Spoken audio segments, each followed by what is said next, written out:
ఒకసారి ఒక అబ్బాయి వాళ్ళ నాన్నని ఇలా అడిగాడు, నాన్న నా లైఫ్కి ఎంత వాల్యూ ఉంది అని. అప్పుడు వాళ్ళ నాన్న అన్నారు, ఒకవేళ నువ్వు నిజంగానే నీ లైఫ్కి వాల్యూ తెలుసుకోవాలనుకుంటే నేను నీకు ఒక రాయి ఇస్తా. ఈ రంగురాయి తీసుకొని మార్కెట్కి వెళ్ళు అండ్ ఎవరైనా దీని ప్రైజ్ అడిగితే ఏం చెప్పుకో, నీ 2000 చూపించు. వాళ్ళ నాన్న చెప్పినట్టే అబ్బాయి మార్కెట్కి వెళ్ళి కొంచెం టైం అక్కడే కూర్చొని ఉన్నాడు. కొంతసేపటి తర్వాత ఒక పెద్దవాడు తన దగ్గరకు వచ్చింది. ఆ రాయి ప్రైజ్ ఎంత అని అడిగింది. ఆ అబ్బాయి సైలెంట్గా ఉన్నాడు. తను ఏం మాట్లాడకుండా తన 2000 చూపించాడు. అప్పుడు ఆ పెద్దవాడ 200 రూపాయల, సరే నేను ఈ రాయిని నీ నుంచి కొనుక్కుంటానని చెప్పింది. ఆ అబ్బాయి ఒక్కసారిగా షాక్ అయ్యాడు. ఒక రాయి విలువ 200 రూపాయల? ఎందుకంటే రాళ్ళు ఎక్కడైనా దొరుకుతాయి, కానీ వాటి విలువ 200 రూపాయల. తను వెంటనే వాళ్ళ నాన్న దగ్గరికి వెళ్ళి ఇలా అన్నాడు, నాన్న నాకు మార్కెట్లో ఒక పెద్దవాడు కలిసింది అండ్ ఈ రాయికి 200 రూపాయలు ఇవ్వడానికి సిద్ధంగా ఉంది. వాళ్ళ నాన్న అన్నాడు, ఈసారి నువ్వు ఈ రాయిని మ్యూజియంకి తీసుకొని వెళ్ళు అండ్ అక్కడ ఎవరైనా ప్రైజ్ అడిగితే ఏం చెప్పుకో, జస్ట్ నీ 2000 చూపించి చాలు అని అన్నాడు. ఆ అబ్బాయి మ్యూజియంకి వెళ్ళాడు. అక్కడ ఒక మనిషి చూపు ఈ అబ్బాయి చేతిలో ఉండే రాయి పైన పడింది. అప్పుడు తను ఆ రాయి ప్రైజ్ అడిగాడు. ఆ అబ్బాయి ఏం మాట్లాడకుండా తన 2000 చూపించాడు. అప్పుడు ఆ మనిషి 20,000 రూపాయల, సరే నేను ఈ రాయి కోసం నీకు 20,000 రూపాయలు ఇవ్వడానికి సిద్ధంగా ఉన్నాను, ఈ రాయిని నాకు ఇచ్చేసే అన్నాడు. ఆ అబ్బాయి మళ్ళీ షాక్ అయ్యాడు. వెళ్ళి వాళ్ళ నాన్నతో చెప్పాడు, నాన్న మ్యూజియంలో నన్ను ఒక మనిషి కలిశాడు, ఈ రాయికి 20,000 రూపాయలు ఇవ్వడానికి సిద్ధంగా ఉన్నాడు.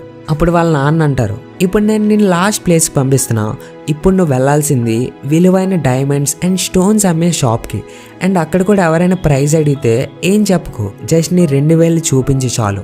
ఆ అబ్బాయి ఫాస్ట్గా డైమండ్స్ అండ్ స్టోన్స్ అమ్మే ఒక షాప్కి వెళ్ళాడు అండ్ తను అక్కడ ఒక పెద్ద ఆయన కౌంటర్ వెనకాల నిలబడి ఉండడం చూశాడు.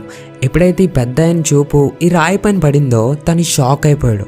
అతను కౌంటర్ నుంచి బయటకు వచ్చి ఆ అబ్బాయి చేతిలో నుంచి ఆ స్టోన్ తీసుకొని, ఓ మై గాడ్, ఈ రాయి కోసం నేను నా లైఫ్ మొత్తం వెతికాను, ఎక్కడ దొరికింది రాయి, దీని ప్రైజ్ ఎంత, నాకు ఈ రాయి ఇవ్వడానికి ఎంత తీసుకుంటావు అని అడిగాడు. ఆ అబ్బాయి మళ్ళీ ఏం మాట్లాడకుండా 2000 చూపించాడు. అప్పుడు ఆ పెద్ద ఆయన అన్నాడు, ఎంత, 2 లక్షల రూపాయల? సరే నేను ఈ రాయి కోసం నీకు 2 లక్షల రూపాయలు ఇవ్వడానికి సిద్ధంగా ఉన్నాను, ప్లీజ్ నాకు ఇచ్చేసే అన్నాడు. ఆ అబ్బాయి తన కళ్ళని నమ్మలేకపోతున్నాడు.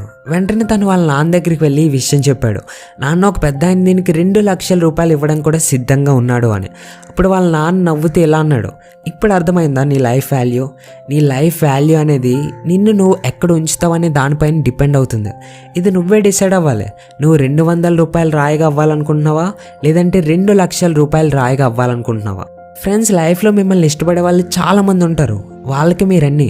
అండ్ ఇంకొందరు ఎలా ఉంటారంటే మిమ్మల్ని కేవలం ఒక వస్తువులా వాడుకుంటారు, వాళ్ళకి మీరేం car. Me worth and value ఎప్పుడు కూడా వేరే వాళ్ళు మిమ్మల్ని ఎలా ట్రీట్ చేస్తున్నారు అన్న దాని మీద డిపెండ్ అవ్వదు. మీ ట్రూ వర్త్ ఎంత అనేది మీ పైన డిపెండ్ అవుతుంది.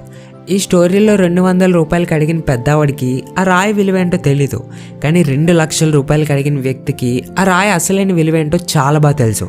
సో మీ విలువేంటో తెలుసుకోండి, తెలిసేలా చేయండి, ఎప్పుడు తక్కువ కమ్ముడిపోవద్దు. అండ్ మీ విలువేంటో తెలియని వాళ్ళ దగ్గర ఉంటూ మీ టైంని వేస్ట్ చేసుకోవద్దు, అది రిలేషన్షిప్లో అయినా, జాబ్లో అయినా, ఎక్కడైనా. ఫ్రెండ్స్, ఈ స్టోరీ నుంచి మీరు ఏం నేర్చుకున్నారు కమెంట్స్లో షేర్ చేసి, ఈ స్టోరీ నచ్చితే మీ ఫ్రెండ్స్లో జస్ట్ ఒక్కరికైనా ఈ వీడియోని షేర్ చేయండి. This is Lokesh signing off.